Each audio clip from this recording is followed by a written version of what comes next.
এবার বাড়তে শুরু হয়েছে পশ্চিমবঙ্গের আলুর দাম।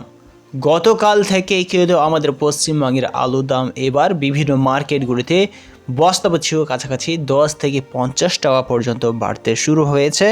আর এই অবস্থায় আলু চাষি ভাইদের দিকে দৃষ্টিপাত করলে ইউপি হিসেবে সেখানে আলুর উৎপাদন গত বছর থেকে কমেছে। পশ্চিমবঙ্গের আলুর উৎপাদনের দিকে দৃষ্টিপাত করলে কাঠা পিছু জ্যোতি আলুর উৎপাদন 5খানা করে 5.5খানা করে হচ্ছে। একদিকে পশ্চিমবঙ্গের আলুর ফলন ভালো আর অন্যদিকে ইউপির আলুর ফলন কম। তবে আজকের ভিডিওর মাধ্যমে আমরা সকলে জানতে চাইছি কত টাকা বস্তা পিছু গতকাল থেকেই কিন্তু বিভিন্ন মার্কেটগুলোতে আলুর দাম ছাড়তে শুরু হয়েছে।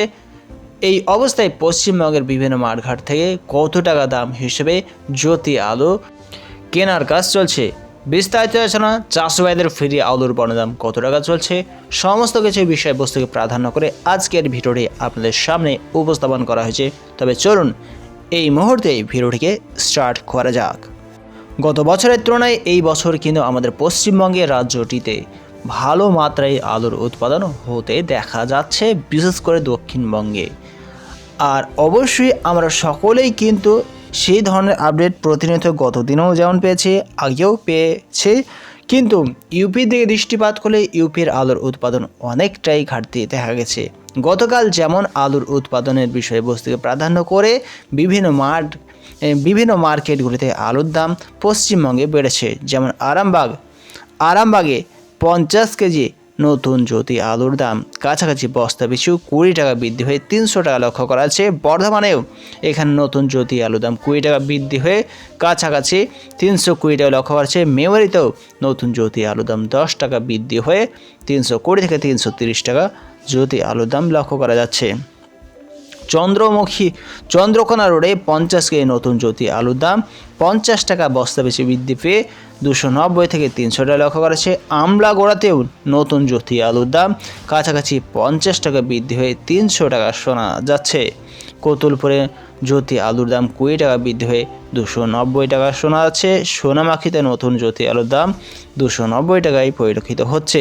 কিন্তু মুর্শিদাবাদের দিকে দৃষ্টিপাত করলে নতুন জ্যোতি আলুর দাম এখানে কিন্তু থমকে দাঁড়িয়েছে, যেখানে নতুন জ্যোতি আলুর দাম 270 টাকা।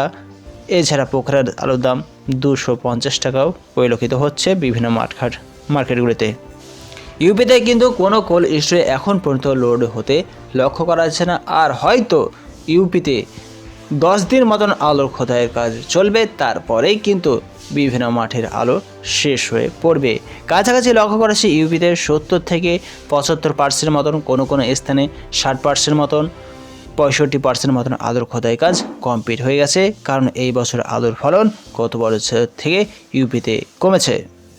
এবার যদি আমরা পশ্চিমবঙ্গে নতুন জ্যোতি আলুর দাম লক্ষ্য করি, বিশেষ করে লক্ষ্য করা হচ্ছে হোমগাড়ির নতুন জ্যোতি আলুর দাম চাষি ভাইদের কাছ থেকে কেনা হচ্ছে 200 থেকে 210 টাকাতে। হরিপালের নতুন জ্যোতি আলুর দাম 270 থেকে 280 টাকা 50 কেজি হিসেবে কেনা হচ্ছে। শালবানিতে নতুন জ্যোতি আলুর 210 টাকা হিসেবে কেনা হচ্ছে। সুদর্শনের নতুন জ্যোতি আলুর দাম 220 টাকা হিসেবে লক্ষ্য করা যাচ্ছে। এছাড়া নতুন জ্যোতি আলুর দাম এই সময়ে পাঁশকুড়াতে 200 টাকা চলছে। বদনগঞ্জে নতুন জ্যোতি আলুর দাম 250 টাকা লক্ষ্য করা যাচ্ছে। বাঁকুড়াতে 50 কেজি নতুন জ্যোতি আলুর দাম 250 টাকা শোনা আছে। বিষ্ণুপুরে নতুন জ্যোতি আলুর দাম 800 টাকা লক্ষ্য করছে। বিক্রমপুরে নতুন জ্যোতি আলুর দাম 250 টাকায় পরিলক্ষিত হচ্ছে। তবে এই রকম ধরনের পরিস্থিতি চলার পিছনে একটাই বিষয়বস্তু যে বারবার কয়েক বছর ধরে চাষি ভাই এছাড়া ব্যবসায়িক যারা প্রত্যেক বছর আলু কিনে থাকে তারা কিন্তু লস খাচ্ছে। আর যার জন্যই সেই ভয়ের বিষয়বস্তুকে প্রাধান্য করে আলু কিনছে না, আর যার জন্য আলুর দাম সেইভাবে এই মুহূর্তে চেড়ে উঠছে না। আগামী দিনগুলিতে কিন্তু আলুর দাম চেড়ে ওঠার একটা বিশাল সুযোগ রয়েছে, কারণ ইউপিতে এই বছর আলুর ফলন গত বছরের থেকে কমেছে। আর যার জন্যই ইউপির এক বা একাধিক কোল্ড স্টোরের মালিক চাষি ভাইরা বাংলার দিকে তাকিয়ে রয়েছে।